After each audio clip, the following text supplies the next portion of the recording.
दोस्तों, स्वागत है आपका हमारे YouTube चैनल में। दोस्तों वीडियो में अंत तक बने रहें। चैनल पर नए हैं तो चैनल को सब्सक्राइब कर लें और बेल आइकन को प्रेस कर लें, जिससे कि हर वीडियो का नोटिफिकेशन आप तक समय से पहुंचता रहे। तो चलिए फिर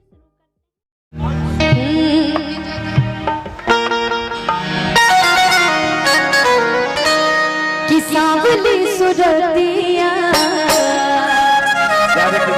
अरे मोहनी मूर्तिया, अगर 5 मिनट में माही मनीषा मंच में नहीं आई तो छोटे बाबा को जबरदस्ती नचवाना पड़ेगा कि बड़ा नीक लगे। अरे मीठी मीठी कि मुस्की पे राजा के लुभा गई। बाकी भाव कभी भैया, अमरजीत भैया, अगर आवाज जा रही है तो मंच पे आ जाइए। कभी भैया, अमरजीत भैया आ गए लोग माही मनीषा स्वर्ग ही खा के। तब माही मनीषा अगर कभी अमरजीत भैया कहाँ बड़े हैं।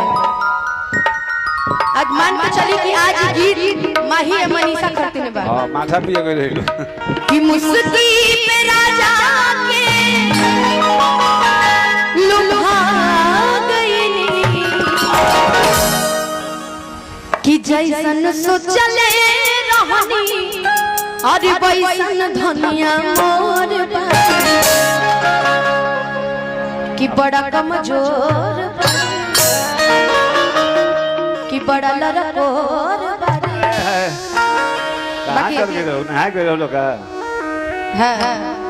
छोटे पापा के बिना बताए चल कर रहलू ये वही।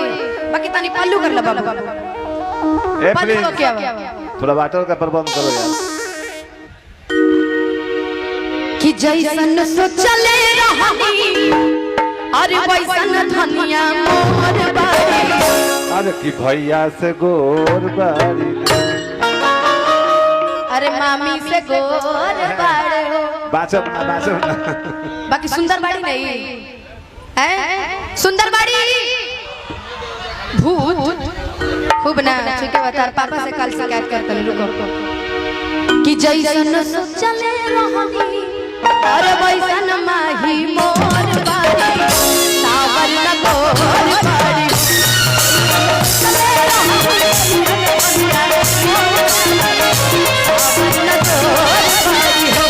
छोड़े हर खातर मोर छोड़े सावर न गोर बारी हो।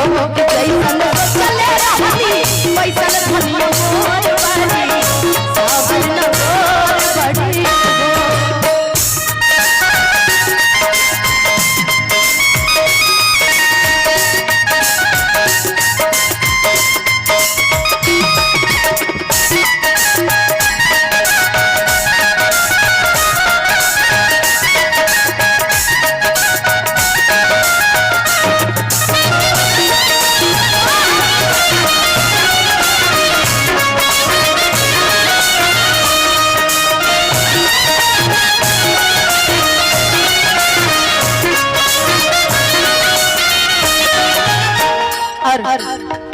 माही मनीषा दोनों जने कहत है कि दोनों को नहीं है लोग। एक सब एगो बात बताई, हमर जन पिया जी बड़े ना बड़ा सुंदर बड़े, देख लो जितना पिया जी लोग बड़े बड़ा सुंदर बड़े। बाकी कहत है कौन भाव हो बड़ा नीक लागेला बाला मची के बोलिया कि जब से ले आइल बाड़े आपन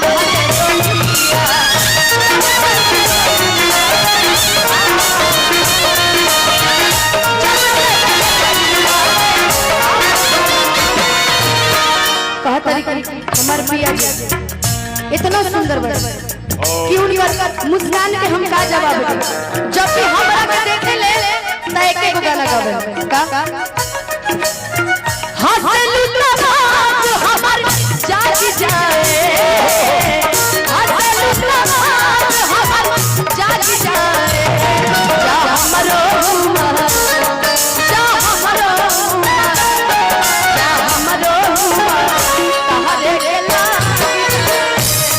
जा हमरो तहरे गेला जाए।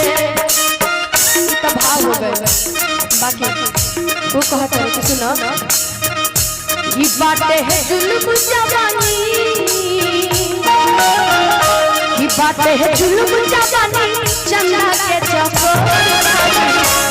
हमारे भैया टिंकू भैया हमरा कितना प्यार इतना आशीर्वाद हमेशा से देता है। एगो फराज खाने के लिए बड़े कलाकार खाते। ये बातें है जुल्म जवानी चंदा के चकोर, सावर न हो कैसन चले रहनी कैसन धनिया मोर बड़ी, सावर न मोर बड़ी हो।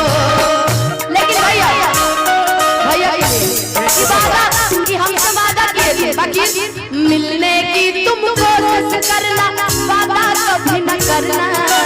मिलने की तुम कोशिश करना, वादा कभी न करना।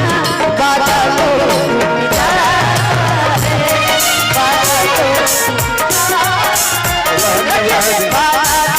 टूट जाता है,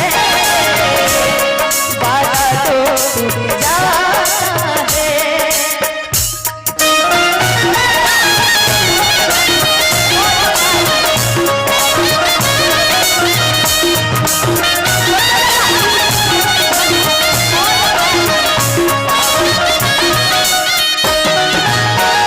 मुर्गी दिखाई भैया, मुर्गी एक एक जनी मुर्गी पहले माही उसके बाद मनी मनी मनीषा हो सच के से जोड़िया बेचारी के 2 साल से बर्बाद कर बढ़िया लगे। कितना कंजूस बड़ा मर्द है। ए ताली बजा दे खाली। हां आज माही सच के से जोड़िया हाय हाय। हमरा को बात नहीं की समझ में आवे। ये खड़ा हो जाता रे काहे बैठल रहत रे?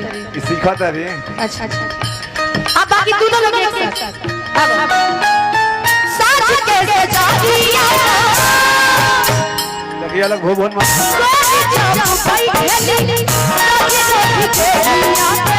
आपन पे बैठे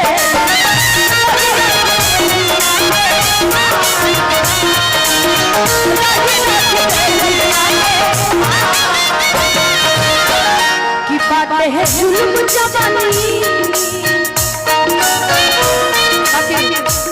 हलचल कटना डर न भैया तो हमरा मजा ना मिले।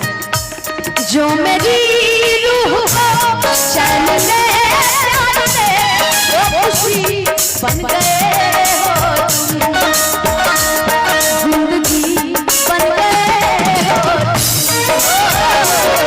जिंदगी बन गए हो। जो मेरी